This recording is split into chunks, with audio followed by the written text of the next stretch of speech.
నాలో ఫలింపని ప్రతి తీగను ఆయన తీసివేయును. ఓకే. ఫలించు ప్రతి తీగ మరి ఎక్కువగా ఫలింపవలనని దానిలోని పనికిరాని తీగలను తీసివేయును. ఓకే, ఇక్కడ మనము రెండు వ్యత్యాసాలు చూస్తాం. ఏంటిదంటే, ఫలించని కొమ్మని దేవుడు పీకి పడేస్తాడంట, తీసి పడేస్తాడంట. కానీ ఇక్కడ ఇంకోటి ఏంటిదంటే, ఇక్కడ ట్రిక్ ఏంటిదంటే, ఫలించే కొమ్మని దేవుడు మళ్ళీ ఇంకా కత్తిరిస్తాడంట, ఇంకా కట్ చేస్తాడంట. అక్కడ ఏముంది ఆ పదానికి? ఫలించు ప్రతి తీగ మరి ఎక్కువగా ఫలింపాలని దానిలోని పనికిరాని తీగల్ని తీసివేస్తాడంట. అసలు పనికిరాని తీగల్ని మొత్తానికి తీసి పడేస్తాడు. మొదటిగా కొమ్మల్ని తీసి పడేస్తాడు. రెండవది ఇక్కడ ఏం చేస్తున్నాడంటే, దేవుడు ఫలించే కొమ్మ పైన ఉన్న పనికిరాని తీగల్ని, అంటే already it's a branch, but branch పైన మొలుస్తున్న పనికిరాని తీగల్ని ఆయన ఏం చేస్తాడంట, తీసి పడేస్తాడంట. ఫలించని వాటిని పడేస్తాడు, ఫలించే కొమ్మలో మొలిచే పనికిరాని తీగల్ని కూడా దేవుడు తీసి పడేస్తాడంట. ఈరోజు దేవుడు మీతో అంటున్నాడు, ఈరోజు మీ జీవితంలో అంటే మనము ఒక కొమ్మ, వాక్యం సెలవిస్తున్న రీతిగా నిజమైన ద్రాక్షవల్లి యేసు ప్రభు, దాంట్లో ఉన్న కొమ్మలో మనమందరము కొమ్మలు. ఆ కొమ్మలో మన జీవితంలో ఇప్పుడు దేవుడు అంటున్నాడు, మీరు బాగానే ఫలిస్తున్నారు, మీరు ఆత్మలో వర్ధిల్లుతున్నారు, బాగానే ఉంది, మామూలుగా ఫలిస్తున్నారు, కానీ మీతో పాటు అవి కూడా పెరుగుతున్నాయి. ఏంటివి అవి? పనికిరాని తీగలు. పనికిరాని తీగలు పెరుగుతున్నాయేమో గమనించండి, చూసుకో. పనికిరాని తీగలు ఏంటిదంటే, మన గర్వము, మన అహంకారము, మన గర్వపు మాటలు, డంబము, క్షమించలేని హృదయము, అసూయపడే హృదయము, ఇతరుల్ని కించపరిచే మాటలు, ఇతరుల్ని తక్కువగా చూసే చూపులు, ఇవన్నీ పనికిరాని తీగలంట. గమనించండి, ఈరోజు పనికిరాని తీగలు ఉన్నాయా? పనికిరాని వ్యక్తులు ఉన్నారా? ఓకే, మీ స్వభావంలో లేకపోతే మీ జీవితంలో అట్లాంటివి ఉన్నాయేమో. కానీ ఈరోజు దేవుడు అడుగుతున్నాడు, పనికిరాని వ్యక్తులు ఉన్నారా మీ జీవితంలో? పనికిరాని కార్యాలు ఉన్నాయా? పనికిరాని పాపాలు ఉన్నాయా? అంటే పాపం ఎప్పుడైనా పనికొస్తుందా అండి? పనికిరానివి మీ జీవితంలో ఏమైనా ఉంటే దేవుడు అంటున్నాడు, నువ్వు బాగానే నువ్వు క్రైస్తవుడుగా బాగానే జీవిస్తున్నావు, కానీ ఇంకను నీలో పనికిరాని తీగలు ఎన్నో ఉన్నాయి, ఇంకను నీలో పనికిరానివి చాలా ఉన్నాయి. అవన్నీ నేను తీసి పడేయాలని ఆశపడుతున్నాను, అవన్నీ కత్తిరించాలని ఆశపడుతున్నాను. ఇంగ్లీష్ బైబిల్లో చూసినట్లయితే, ఇంగ్లీష్లో చదువుతారు, అదే వచనము. Every branch in me that does not bear fruit he takes away, and every branch that does bear fruit he prunes that it may bear more fruit. He prunes అని ఉంది. ప్రూన్స్ అంటే దానికి అసలైన అర్థం ఏంటిదంటే, దాన్ని కత్తిరించడం. ప్రూన్స్ అంటే కత్తిరించడం. దేవుడు మన జీవితంలో కొన్ని కత్తిరిస్తాడంట, కొన్ని కట్ చేస్తాడంట, కొన్ని తీసి పడేస్తాడంట. ఈరోజు దేవుడు, మీరు అనుకున్నారేమో ఈ పనికిరానివి అని అనుకున్నవేమో దేవుడు అతి మేలుగా మార్చుతాడు. కొన్ని ఏమో పనికొచ్చేవి, ఇవి నాకు ఎంతో ఉపయోగకరమైనవి, ఇవెంతో నాకు ఇష్టమైనవి అనుకున్నవి దేవుడు తీసి పడేస్తాడంట. ఎందుకంటే మనం కొన్నిసార్లు ఆయన పైన వాటిపైన ఆధారపడతాం కాబట్టి, కొన్నిసార్లు ఆయన వైపు చూడంగానే వీటిపైన, మనకు కలిగిన వాటిపైన చూస్తుంటాం.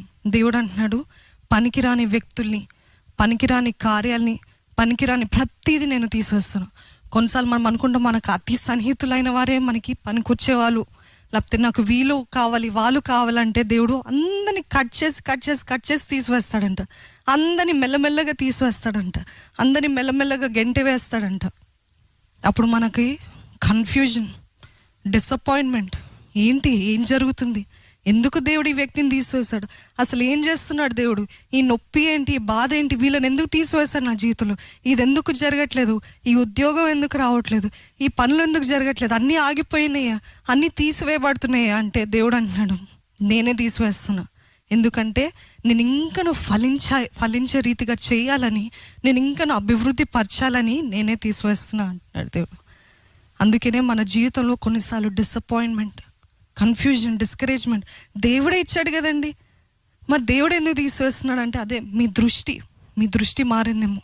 మీ దృష్టి ఆయన వైపు కాకుండా ఆ మనుషుల వైపు, ఆ ఆశీర్వాదం పైన మారిందేమో. దేవుడు అంటున్నాడు, I'm cutting it off from your life.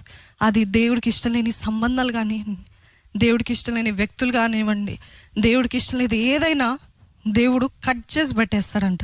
మనకు ఆ సమయంలో చాలా నొప్పిగా ఉంటుంది, మనకు ఆ సమయంలో చాలా భారంగా ఉంటుంది, మనకు ఆ సమయంలో క్వశ్చన్స్ అర్థం కాదు, ఆ పరిస్థితులు అర్థం కాదు. Why lord, why are you doing this to me అన్నట్టు అనిపిస్తుంది. కానీ దేవుడు అంటున్నాడు, it is for your good, I'm pruning you. అంటే నేను అవన్నీ తీసివేస్తున్నా, ఎందుకంటే నువ్వు ఫలించాలని, ఇంకా నువ్వు అభివృద్ధి పొందాలని నేను తీసివేస్తున్నా అంటున్నాను. ఎప్పుడైతే నొప్పిని భరించగలుగుతామో, ఎప్పుడైతే మనము తగ్గించబడతామో, ఆయన మనల్ని అంగీకరిస్తాడంట. ఎప్పుడైతే మనము అవన్నీ తీసివేస్తాడో అప్పుడే మనం ఎదగగలుగుతామంట. ఒక్క నిమిషం గమనించండి, మరొకసారి ఆ వచనము ఫుల్గా చదవండి. నాలో ఫలింపని ప్రతి తీగను ఆయన తీసి పారవేయును, ఫలించు ప్రతి తీగ మరి ఎక్కువగా ఫలింపవలనని దానిలోని పనికిరాని తీగలను తీసివేయును. ఇవన్నీ చూసినట్లయితే మనము గమనించాల్సింది ఏంటంటే, ఇవి తీయకపోతే ఒక కొమ్మ ఎదగలేదండి. ఒక కొమ్మ ఇంకా ఫలించలేదు, ఇంకా విస్తరించలేదు. అందుకనే దేవుడు అంటున్నాడు, నువ్వు ఎదగాలంటే, నువ్వు ఉన్న స్థితి కంటే ఎదగాలంటే నేను అటువంటి వాటిని తీసి పడేయాలని అంటున్నాడు. గమనించండి, అన్నీ చక్కగా జరుగుతూ, అన్నీ మంచి రోజులు, అందరూ మంచిగా ఉన్నారు, అందరు చక్కగా నీతోటి సహవాసం కలిగి ఉన్నారు. ఇటువంటి సమయంలో మనం అసలు దేవుని పైన ఆధారపడతామా? దేవుని వైపు చూస్తామా? అసలు ఎదగడానికి అవకాశం ఉంటుందా చెప్పండి? ఎదుగుదల అనేది ఎప్పుడైనా కట్టింగ్ ప్రాసెస్లోనే ఉంటుందండి. ఎదుగుదల దేవుల్లో ఎదగటం, దేవుల్లో వర్ధిల్లటం అనేది ఎప్పుడు కట్ చేయబడితేనే, అప్పుడు ఎప్పుడు నొప్పి ఉంటుందో అక్కడే, ఎక్కడ కన్నీళ్ళు ఉంటుందో అక్కడే ఎదుగుతాం. అన్నీ చక్కగా జరిగితే, అన్నీ బాగుంటే మనం ఎప్పుడు ఎదగలేమండి.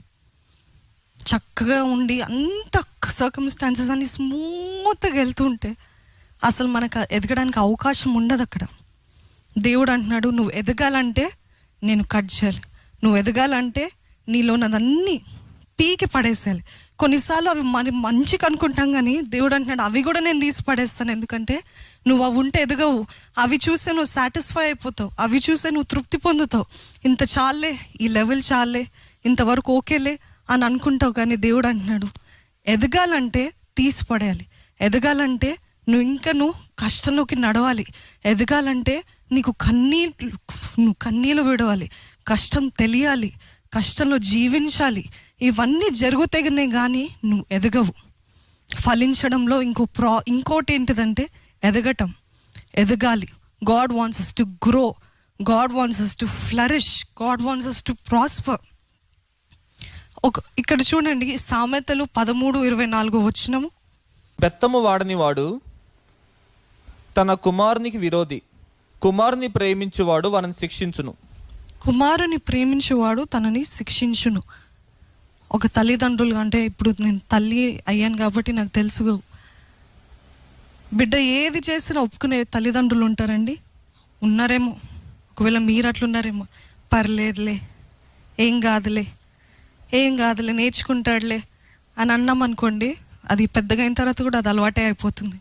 పెద్దగా అయిన తర్వాత కూడా ఇంకా మార్చలేము. అందుకనే ఒక తండ్రి లేకపోతే ఒక తల్లి ఎవరైతే తన బిడ్డని ప్రేమిస్తారో వారిని శిక్షిస్తారంట. నిజంగా మీరు తల్లిదండ్రులైన వారు మీ బిడ్డని శిక్షిస్తున్నారా? అంటే ఇప్పుడు ఎదిగిన తర్వాత 30 సంవత్సరాలు వచ్చిన తర్వాత శిక్షిస్తా అంటే కుదరదండి. ఒకవేళ ఇప్పుడిప్పుడే మీరు తల్లిదండ్రులు అయి ఉంటే, చిన్న బిడ్డలు కలిగి ఉంటే, బాలు నడవలసిన త్రోవలో వాడిని నడిపించుము, అప్పుడు వాడు పెద్ద అయిన తర్వాత దాని నుండి తొలగిపోవడానికి వాక్యం సెలవిస్తుంది కదా. మీరు మీ బిడ్డల్ని ప్రేమిస్తున్నట్లయితే తప్పకుండా నిజంగా ప్రేమించే తల్లిదండ్రులు అంటే, ఒకవేళ ఈ బిడ్డ బయట లోకంలో బ్రతకాలంటే ఇది ఆ బిడ్డ నుంచి తీసివేయాలి, ఈ మూర్ఖ స్వభావం తీసివేయాలి, ఈ తిరుగుబాటుతనం తీసివేయాలి, ఆ బిడ్డని శిక్షించాలి అని ఇటువంటి తలంపులతోటి తల్లిదండ్రులు శిక్షిస్తుంటారు. అదేవిధంగా దేవుడు అంటున్నాడు, నేను ప్రేమిస్తున్నాను కాబట్టి నిన్ను శిక్షిస్తున్నాను. మనం శిక్ష అనుకుంటాం, అది ఆ ప్రూనింగ్, ఆ కట్ చేయడం, ఆ కత్తిరించబడటము శిక్ష అనుకుంటాము. అయ్యో నేనేం తప్పు చేస్తాను, నేను బాగానే ఉన్నా కదా, నేను దేవునిలోనే ఉన్నా కదా, నేను అన్నీ చక్కగానే చేస్తున్నా కదా అంటే దేవుడు అంటున్నాడు, నేను నిన్ను ప్రేమిస్తున్నాను కాబట్టి నీకు నీ దగ్గర నుండి అవన్నీ తీసివేస్తున్నా. నేను ప్రేమిస్తున్నాను కాబట్టి నీకు ఇప్పుడు అర్థం కాదు. ఈ కన్ఫ్యూజన్లో, ఈ డిసప్పాయింట్మెంట్, నిరుత్సాహంలో, ఈ డిస్కరేజ్మెంట్లో నీకు అర్థం కాదు. కానీ ఒక సమయం వస్తుంది, నువ్వే సంతోషపడతావు, నువ్వే ఆనందిస్తావు, నువ్వే దేవుని స్తుతిస్తావు. దేవా, ఆ రోజు నా దగ్గర నుండి అది తీసివేస్తావు కదా, నీకు కోట్లాది మంది. ఎంతమంది మీరు అది చెప్పగలుగుతారండి? ఈరోజు గతంలో మీరు ఎన్నో ఆశించవచ్చు, కానీ ఆశించింది ఒకటి, జరిగింది ఒకటి. కానీ ఇప్పుడు కొన్ని సంవత్సరాలు అయిన తర్వాత, కొన్ని రోజులు గడిచిన తర్వాత, దేవునికి ఇంకా దగ్గరగా జీవించే ఈ సమయంలో చెప్పగలుగుతారా, దేవా నీకు వందనాలయ్యా, అది ఆ వ్యక్తిని నా దగ్గర నుంచి దూరం చేస్తా, లేకపోతే దేవా నీకు వందనాలయ్యా ఆ కార్యాన్ని జరిగించలేదు, లేకపోతే ఆ ఉద్యోగం ఇవ్వలేదు, లేకపోతే అది చెయ్యలేదు, నీకు వందనాలయ్యా అని చెప్పగలిగిన జీవితం ఉందా అంటే that is called spiritual maturity అవుతా ఉంటామంట దేవుల్లో ఉంటే. దేవుడు అంటున్నాడు, it is for your good. అంటే నీకు శిక్షలాగా కనిపించవచ్చు, నీకు అది కఠినంగా ఉండొచ్చు, నీకు అది నొప్పిగా ఉండొచ్చు, but God is saying, because I love you, I'm taking it of. Because I love you, నేను ప్రేమిస్తున్నాను కాబట్టి నేను అవన్నీ తీసివేస్తున్నాను ఈ జీవితంలో. నువ్వు ఇంకా గొప్ప స్థాయికి చేరాలని, నువ్వు ఇంకా గొప్ప స్థితికి చేరాలని దేవుడు ఈ ఎదుగుదలని అనుమతిస్తున్నాడండి. మనం అనుకోవచ్చు అది కట్టింగ్, కానీ అది in fact it is a process of growth. ఒక వ్యవసాయకుడిని అడిగితే అది కట్ చేస్తే కానీ అది ఇంకా ఎదగదు, ఇంకా వర్ధిల్లదు, ఇంకా విస్తరించదు కదా. అదేవిధంగా మనలో ఉన్న పనికిరాని తీగలు అవి తీసివేస్తే కానీ మనం ఇంకా నెక్స్ట్ లెవెల్ ఆఫ్ లైఫ్కి వెళ్ళలేం, నెక్స్ట్ లెవెల్ ఆఫ్ గ్రోత్కి వెళ్ళలేం.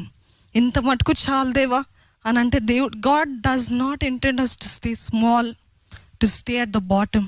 మనం ఎప్పుడు అడుగంటిపోయిన స్థితిలో, చివరి ఇంకా తృణీకరింపబడిన స్థితిలో, ఎందుకు పనికిరాని కొంచెం ఫలిస్తే చాలు, కొంచెం ఉంటే చాలు అని అనే జీవితంలో దేవుడు మనల్ని ఉండాలని ఆశపడట్లేదండి.